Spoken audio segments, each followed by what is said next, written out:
Hi, everybody.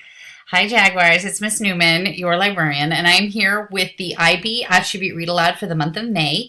And the IB attribute for May is to be a risk taker. So, what does that mean to be a risk taker?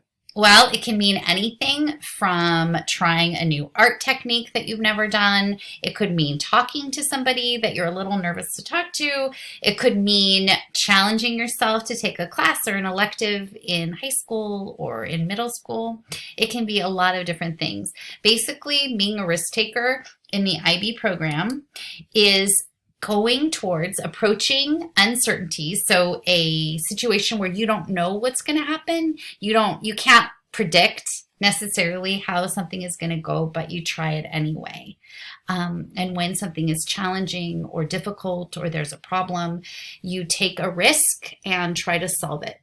Okay, so the book that I'm going to be reading to you, called Let the Children March, is the true story of the Children's March in Birmingham, Alabama, that did a lot to help end segregation in this country. The children here were extraordinary risk takers, which you will find out in the story.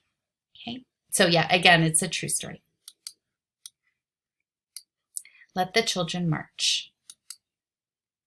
The Civil Rights and the Children's Crusade, and there's a timeline.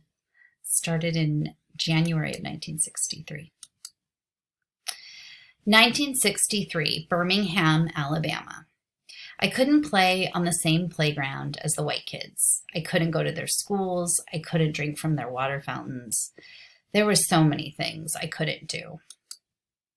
One warm spring night, my family went to church. We weren't there to have regular services. We were there to hear Dr. King speak. We were there to plan. He wanted to raise an army of peaceful protesters to fight for freedom. His brown eyes flashing fire and love, Dr. King told us the time had come to march. If I march, Mama said, I'll lose my job, sure enough. I can't march, Daddy said. I got a family to feed.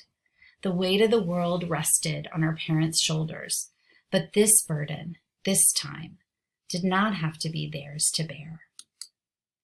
I don't have a boss to fear, my brother said, or a job to lose. We can march this time. We'll be Dr. King's army, I said. I'll be fine, Daddy, I promised. Don't worry, Mama. Dr. King didn't like children being put in harm's way. He was a daddy too, after all. But he said that though we were young, we were not too young to want our freedom. Let the children march. They will lead the way. On May 2nd, a sunny Thursday, boys and girls, brothers and sisters, cousins and friends, we all met at the church dressed in our best, feet ready. In a silence so loud, all I could hear was my racing heart. We began to walk. Hand in hand we marched, so frightened, yet certain of what was right for freedom. The path may be long and troubled, but I'm gonna walk on. Would I be hurt? Would we be heard? Would it all be worth it in the end? I wanted to run from the angry faces in the crowd, run from danger, run from fear. Boys and girls, brothers and sisters, cousins and friends, on and on we marched, we marched, we marched, singing the songs of freedom. 1,000 strong we came.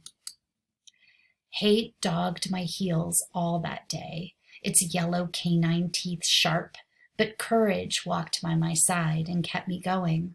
Disperse or you'll be jailed, the police shouted the first day. Disperse or you'll get wet, the police shouted the second day. Disperse or we'll release the dogs, the police shouted the third day.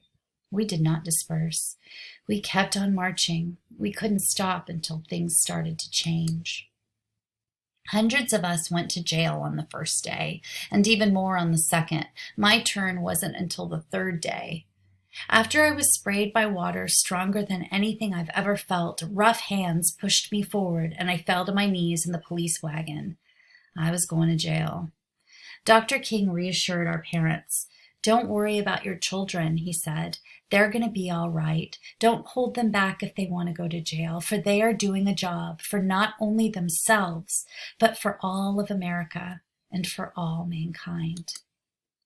That night, crowded into a cell too small for even half of the kids, we sang, "We shall overcome," "Ain't gonna let nobody turn me round," and "Freedom is coming." Our parents couldn't be there with us, but still we sang, wrapped in the proud and loving arms of our ancestors. I was still in jail, but we heard that the next day and the next, more kids marched. The water hoses they used to sting us could not stop our fierce tide. The path may be long and troubled, but I'm gonna walk on. Turn the other cheek, we had been taught. Show love where there is hate. The world watched as hate bruised us, but for 7 days we walked only in love. The jails swelled to bursting, and even President Kennedy took notice. Daddy said the president received letters and calls about us from all over the world. Our march would become a memory, a small part of a larger story, but we had been heard and the seeds of revolution were sown. 2 days and nights I stayed in the jail. Some stayed even longer. When I left, I was tired and sore, and my best dress was ripped, but my smile was as wide as the Mississippi River. I had made a difference. "I'm so proud of you, baby girl," Mama said. "Your march was what made them see. With nothing more than our feet, voices, and courage, we had done what others could not. Change was right around the corner. We felt it like a cool breeze in an Alabama August." On May 10th, the great news rang out. Dr. King had reached an agreement with the white leaders of the city.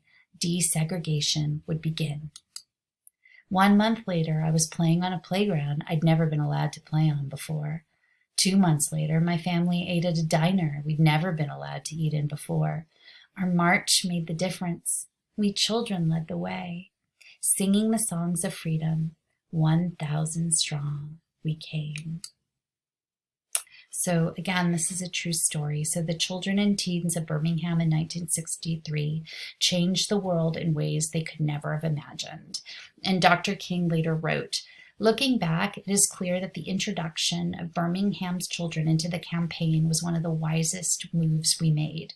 It brought a new impact to the crusade and the impetus that we needed to win the struggle." So today, reading this book, we celebrate the risk takers in the Children's March.